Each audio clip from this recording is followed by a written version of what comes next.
Dominica. लेकिन यहाँ पर डोमिनेट मेजबान नहीं कर रहे हैं मेहमान। भारतीय टीम ने कर दिया है जबरदस्त आगाज, यशस्वी हवा। जी हाँ, दूसरा दिन पूरे तरीके से रहा है यशस्वी जायसवाल के नाम, और करेंगे उसी पर बात। हमारे साथ मौजूद है इस वक्त पूर्व भारतीय टेस्ट क्रिकेटर दीप दास गुप्ता। बहुत बहुत स्वागत दीप आपका। और जिस अंदाज में यशस्वी जायसवाल ने खेला, ऐसा लगता है कि भाई ये तो एक जो पारी थी, ये काफी अरसे से ड्यू थी। भारतीय टीम ने बतौर ओपनर इस तरीके की पारी हाल के दिनों में नहीं देखी थी दीप। बिल्कुल सही कहा आपने। और जिस तरीके से बल्लेबाजी किया, देखिए आसान नहीं रहा है रन बनाना।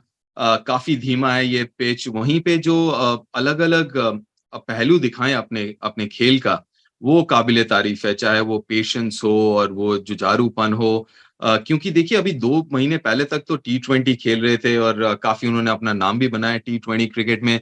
लेकिन कहीं ना कहीं वो जो ईगो है और वो जो इंस्टिंक्ट्स है, उसको दबा के रखना अपने पहले टेस्ट मैच में, ये काफी कुछ बताता है उनके कैरेक्टर के बारे में, उनके टेम्परामेंट के बारे में। और वो मेरे ख्याल से सबसे खास बात लगी इस पारी में।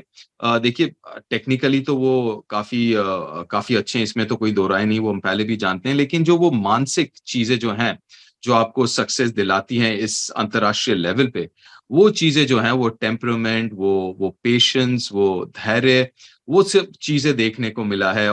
और गेम अवेयरनेस कि कब क्या हो रहा है। उनका बॉडी लैंग्वेज भी, जिस तरीके से वो खेल रहे हैं, बातचीत कर रहे हैं रोहित के साथ और कम्युनिकेट कर रहे हैं विराट के साथ, वो देख के भी अच्छा लग रहा है। बिल्कुल दीप। और शायद कुछ लोग ये जरूर कह सकते हैं कि क्या भारत ने बहुत ज्यादा धीमी बल्लेबाजी की, क्या रोहित शर्मा ने अपने शैली के हिसाब से नहीं खेला, क्या यशस्वी ने ज्यादा समय लिया। पर जैसा आपने कहा दीप कि पिच धीमी थी और फील्ड धीमी थी, गेंद बल्ले पर आ नहीं रही थी, और वहां पर आपको रुक कर खेलना था। तो एक जो मैच्योरिटी दिखाते हैं, अगर रोहित शर्मा ने अगर दिखाया, वो शतक लगाया, तो चलिए उनका अनुभव था। लेकिन यशस्वी ने जिस तरीके से अपने पारी को सेट किया और तुरंत डेब्यू मैच में लगा ही नहीं कि शायद वो उनका पहला मुकाबला है, तो क्या वो जो पिच थी और जिस अंदाज में उसने दिखाया, रंग दिखाया अपना, क्या यशस्वी उसके लिए तैयार थे? बिल्कुल तैयार है। देखिए अभी बैटिंग कर रहे हैं, अभी 140 पे बैटिंग कर रहे हैं। और खासकर जो अच्छी बात देखने को लगी, जो हम बात कर रहे हैं कि 340 या 350 गेंदें खेल चुके हैं, तो वो अपने आप में एक बहुत बड़ी बात। देखिए एक तो है कि उनका उनके पास वो जो भूख है रन बनाने की, वो हम डोमेस्टिक क्रिकेट में भी देख चुके हैं। इसके पहले मेरे ख्याल से वो 8 शतक है 15 मैचेस में, जहां पे हाईएस्ट 285 या 286 का है। तो इनके इनका जो वो भूख है, वो भी लाजवाब है, जो उन्होंने डोमेस्टिक क्रिकेट में दिखाया, अब अंतरराष्ट्रीय क्रिकेट में भी दिखा रहे हैं। देखिए आसान नहीं है, जैसे आपने कहा कि गेंद भी पुरानी होने के बाद वैसे ही थोड़ी-सी सॉफ्ट हो जाती है। क्योंकि हम स्टंप माइक में भी सुन रहे थे, वो यशस्वी कह रहे थे कि मैं कोशिश तो कर रहा हूँ, लेकिन तेज मार रहा हूँ, बॉल जा ही नहीं रहा। और पिच भी धीमा है, तो वो थोड़ा-सा ना टैक्टिकली, देखिए काफ़ी लोग बोलेंगे कि यार एक तरफ एशेज़ का सीरीज़ चल रहा है, जहाँ पे 4 साढ़े 4 रन प्रति ओवर हो रहा है और यहाँ पे इतना धीमा। लेकिन देखिए ज़मीन आसमान का फ़र्क है। अगर पिच पे गति हो, तो फिर रन भी उस गति से बनती है। लेकिन पिच पे गति ना होना, चाहे जितना मर्ज़ी आप कोशिश कर लें, वो मुश्किल होता है। और वहाँ पे दाद देनी पड़ेगी वेस्ट इंडीज़ गेंदबाज़ों की भी, जिन्होंने काफ़ी अनुशासन के साथ गेंदबाज़ी की है। देखिए विकेटें बेशक ना निकाली हों, लेकिन अनुशासन पूरा दिखाया। हालाँकि ब काफ़ी गेंदबाज़ों का इस्तेमाल हुआ है, लेकिन जो भी आया है आसान नहीं बना है बल्लेबाज़ों के लिए रन बनाना। बिल्कुल, 9 गेंदबाजों का इस्तेमाल हुआ और सिर्फ 2 गेंदबाज सफल रहे। और जिस अंदाज में रोहित शर्मा ने बैटिंग की है दीप, उनकी भी तारीफ करनी होगी। पिछली बार जो शतक आया था रोहित के बल्ले से, वो नागपुर टेस्ट में आया था ऑस्ट्रेलिया के खिलाफ, और उसके जी। बाद ये शतक अब हमने देखा। पिच बिल्कुल ऐसी नहीं थी जहां पर आप आराम से जाएं और रन बनाएं, जैसा हम लोग लगातार बात कर रहे हैं। तो रोहित के लिए ये पारी कितनी इंपॉर्टेंट?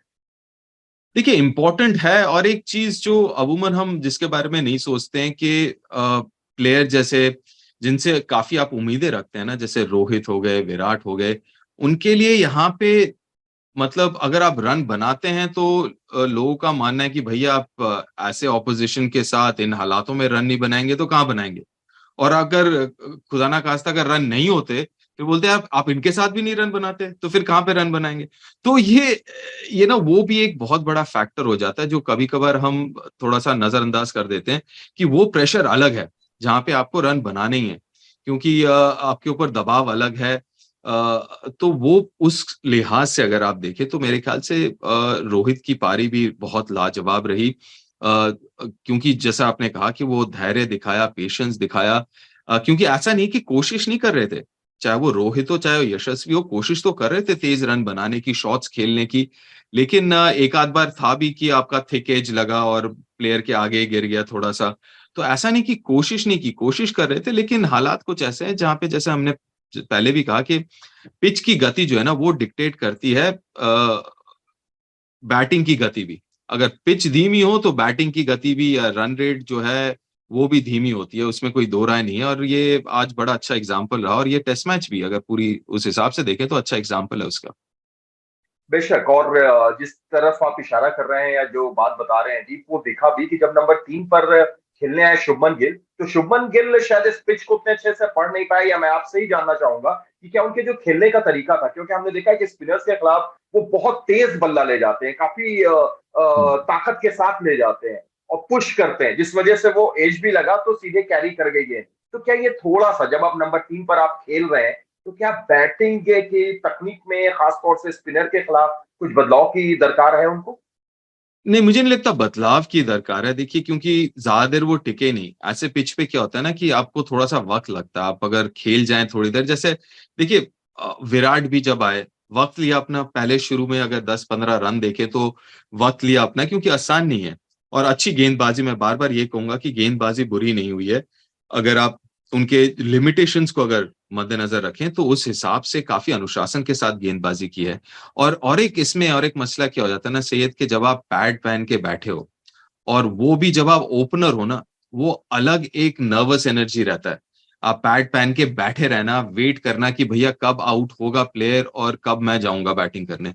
अगर आप 3 नंबर, 4 नंबर पे अमूमन बैट करते हैं, तो वो एक आदत बन जाती है।